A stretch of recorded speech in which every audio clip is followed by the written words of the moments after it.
Guys ഇന്നലെ എല്ലാവരും expect ചെയ്തിരുന്നത് ഒരു ഇറാൻ ഒമാൻ ഡീൽ ആയിരുന്നു. സോ അതുകൊണ്ട് തന്നെ crude prices have came down, market outlook positive ആയിരുന്നു. പക്ഷേ ഓവർനൈറ്റ് എല്ലാം ചേഞ്ച് ആയിട്ടുണ്ട്. ബ്രെൻഡ് ക്രൂഡ് ഇപ്പോൾ നോക്കിക്കഴിഞ്ഞാൽ 4% ഹയർ ആണ്. So the question is whether Nifty hold 24,600, ആ ഒരു സപ്പോർട്ട് ഹോൾഡ് ചെയ്യുമോ എന്നുള്ളതാണ്. ഇന്ന് ഫ്രൈഡേ ആണ്. Normally Fridays I consider as a straddle day. So as a trader normally option buy ഞാൻ ചെയ്യാറില്ല on Friday unless I get a very strong break out.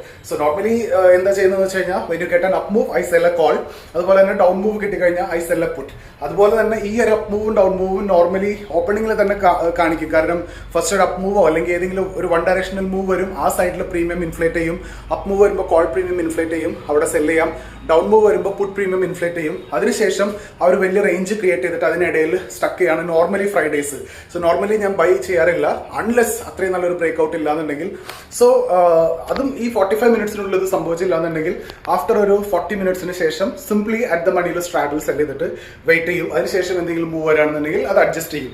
Now coming to important updates today. Iran Oman അവർ ഒരു agreement almost final സ്റ്റേജിലായിരുന്നു on strait of Hormuz. പക്ഷേ US object ചെയ്തു, ഈ ഇറാനിന് control ഉണ്ടാവുന്ന situation വരരുത് എന്നുള്ള രീതിയിൽ. അതുപോലെ തന്നെ ആ അൺസർട്ടനിറ്റിയുടെ കൂടെ ഒരു അഡീഷൻ എന്നുള്ള രീതിയിൽ ഇറാൻ പാർലമെന്റ് ഇപ്പോൾ കൺസിഡർ ചെയ്യുന്നത് ഒരു ഫ്രഷ് പ്രപ്പോസൽ ആണ്. അത് US എന്നുള്ള അതുപോലെ തന്നെ അതർ ഹോസ്റ്റൈൽ നേഷൻ എന്നുള്ള ഷിപ്സിന് റെസ്ട്രിക്ട് ചെയ്യണം, 20% കാർഗോ വാല്യൂസ് ഫൈനായിട്ട് ചാർജ് ചെയ്യണം എന്നൊക്കെയാണ്. അതുകൊണ്ട് തന്നെ ബ്രെൻഡ് ക്രൂഡ് ഒരു 84ലേക്ക് പോയിട്ടുണ്ട്. സോ ഹയർ ക്രൂഡ് എന്ന് പറഞ്ഞാൽ ഡെഫിനറ്റ്ലി നമുക്ക് അത്രയും കൺസേൺ ആണ്. കാരണം ബ്രെൻഡ് 84-85ലേക്ക് മൂവ് ചെയ്ത് കഴിഞ്ഞാൽ നമ്മുടെ അവിയേഷൻ സെക്ടർ, അതുപോലെ paints, tyre, chemical, oil marketing companies എല്ലാം നല്ല പ്രഷറിൽ വരും. സോ ആ സ്റ്റോക്സ് എല്ലാം ഇമ്പോർട്ടൻ്റ് ആണ്.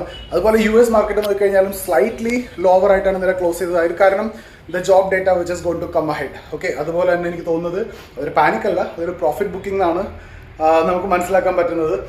അതുപോലെ ഓവർനൈറ്റിൽ വേറൊരു കൺസേൺ ഇത്രയൊക്കെ ഉണ്ടായിട്ടും നിങ്ങൾ നോക്കിക്കഴിഞ്ഞാൽ ഗിഫ്റ്റ് നിഫ്റ്റി 24,650 നിൽക്കുന്നത്.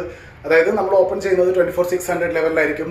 സോ നമ്മൾ എക്സ്പെക്ട് ചെയ്യുന്ന മാതിരി ഒരു അപ്പ് മൂവ് ഉണ്ടാവും, കോൾസ് സെൽ ചെയ്യും, ഡൗൺ മൂവ് ഉണ്ടാവും, പുട്സ് സെൽ ചെയ്യും, ഒരു റേഞ്ച് ക്രിയേറ്റ് ചെയ്യും, അവിടെ നിൽക്കും. ഇനി അല്ലാന്നുണ്ടെങ്കിലും ഇന്നൊരു ട്രെൻഡിങ് ഡേ ആവാനുള്ള പോസിബിലിറ്റി ഉണ്ടെങ്കിൽ പോലും അത് അഡ്ജസ്റ്റ് ചെയ്യാനുള്ള എല്ലാ സിറ്റുവേഷനും ഓപ്പർച്യൂണിറ്റീസും ഉണ്ട്. കാരണം ഇന്ന് എക്സ്പയറി അല്ല, മൺഡേ എക്സ്പയറി അല്ല, 2 ദിവസം ടൈം ഡീക്കെ ഉണ്ട്, ട്യൂസ്ഡേ ആണ് അടുത്ത എക്സ്പയറി വരുന്നത്.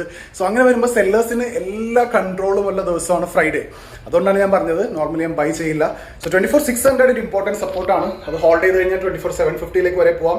24,800 അബവ് നല്ലൊരു ബ്രേക്ക് ഔട്ട് ഉണ്ടെന്നുണ്ടെങ്കിൽ പുതിയൊരു ഫ്രഷ് ബുള്ളിഷ് മൊമെന്റ് ഉണ്ടാവും. സോ നിങ്ങൾ നോക്കുക ക്രൂഡ് ഓയിൽ പ്രൈസ് കുറയുന്നുണ്ടോ, അതുപോലെ നിഫ്റ്റി 24,600 ഡിഫെൻഡ് ചെയ്യുന്നുണ്ടോ എന്നുള്ളത്. So that's it.